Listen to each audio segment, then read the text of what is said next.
Pemirsa, bakal calon presiden Anies Baswedan menepis adanya pembicaraan Pilpres saat bertemu Surya Paloh selama 2,5 jam. Mantan Gubernur DKI Jakarta itu sependapat dengan Surya Paloh bahwa kasus yang menjerat Menkominfo Johnny G. Plate tidak diintervensi oleh kekuasaan.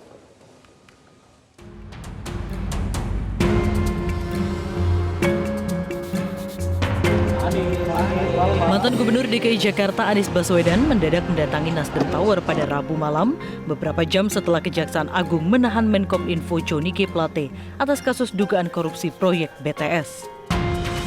Anies bertemu Ketua Umum Nasdem Surya Paloh dan pengurus lain.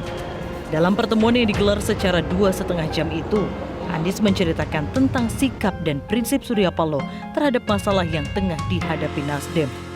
Betapapun besar cobaan, ujian, tantangan yang harus dihadapi atas sikap, atas pilihan yang dilakukan.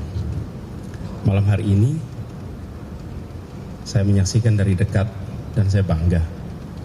Saya bangga memiliki abang seperti Bang Surya Paloh ini.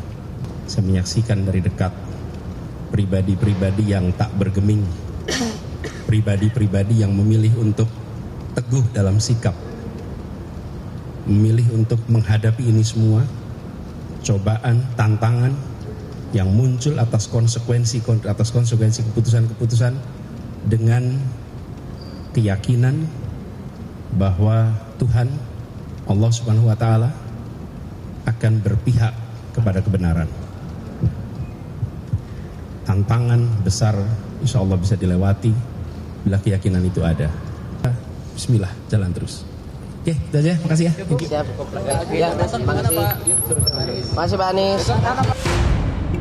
Sama seperti Surya Paloh, Anies juga punya keyakinan bahwa kasus yang menjerat anak buah Presiden Jokowi itu murni penegakan hukum. Kalaupun berkembang opini kasus Plate adalah skenario kekuasaan, Anies berharap itu tidak benar. Bahwa beliau pun mengatakan apa yang tadi diungkapkan mudah-mudahan itu tidak benar. Betul kan? Saya rasa saya mengutip itu mudah-mudahan itu tidak benar. Lalu yang kedua, kita sama sekali tidak bicara elektoral.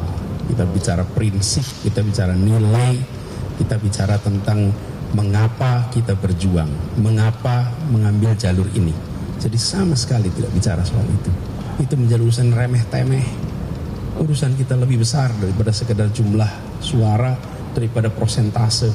Republik ini tidak diatur tidak dipikirkan lewat persentase. Republik ini dibangun dengan nilai, dengan gagasan, dengan keseriusan untuk memegang nilai itu. Dan itu yang tadi kita bahas. Baik Kejagung ataupun Istana sudah menegaskan tak ada intervensi politik atau kekuasaan di balik kasus yang menjerat Menkominfo Johnny G. Plate.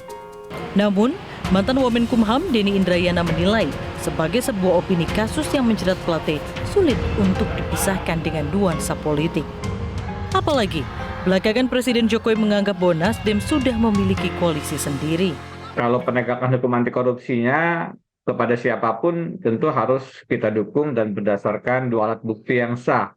Tidak bisa keluar dari pertimbangan hukum tersebut. Kalau ada dua alat bukti yang sah minimal, maka siapapun, apapun afiliasi politiknya memang tidak boleh lepas dari jerat tindak pidana termasuk korupsi. Tapi kalau penegakan hukum itu kemudian menyasar kepada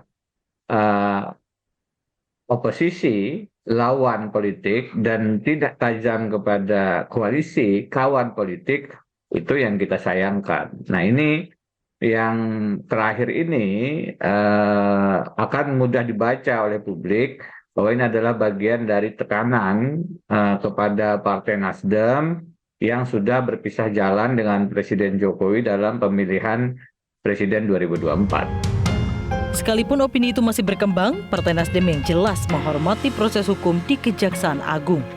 Apalagi sejak partai ini didirikan, Nasdem siap menjadi garda terdepan menegakkan prinsip-prinsip hukum yang berkeadilan. Tim Liputan Metro TV.